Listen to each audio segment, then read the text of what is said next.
Être ici, c'est d'abord du suburbain, c'est de la banlieue, c'est là où on a grandi, c'est un espace plus subi que consenti, un espace assez fonctionnel, où il y a l'habitat, il y a les réseaux de transport privés, publics, les axes routiers, les axes ferroviaires, de la ville nouvelle, donc une certaine ségrégation de l'espace, répartition selon les classes sociales, ségrégation socio-spatiale. C'est donc des trajets entre différents pôles, à travers des réseaux, les pôles de la vie quotidienne, de la vie privée, de la vie professionnelle. Et pendant ces trajets, pendant ces mouvements, au cours de ces flux, il y a de temps en temps une ébauche de magie, une petite lumière, le cri d'un oiseau, je ne sais, même une pancarte là, originale, la nana verte avec ses guibolles croisées.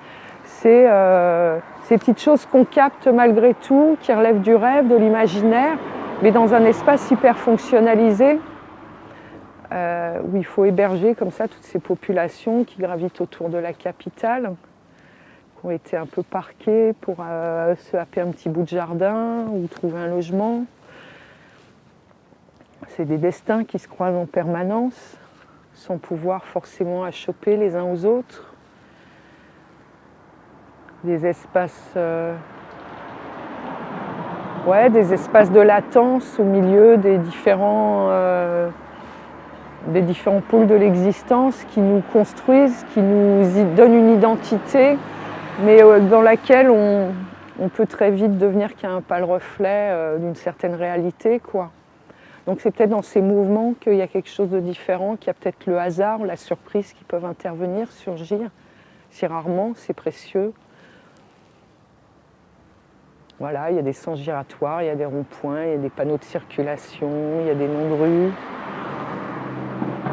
Tout ça, ça n'existait pas il y a encore 10-20 ans, donc c'est complètement artificialisé. La nature, elle est géométrique. Les retenues d'eau, elles sont liées à un pouvoir politique, un pouvoir qui a décidé à un moment qu'on devait faire des retenues d'eau à cet endroit-là, parce que le roi mégalomaniaque à Versailles, il avait un projet complètement fou. Mais il y a un truc qui a perduré derrière tout ça, quoi.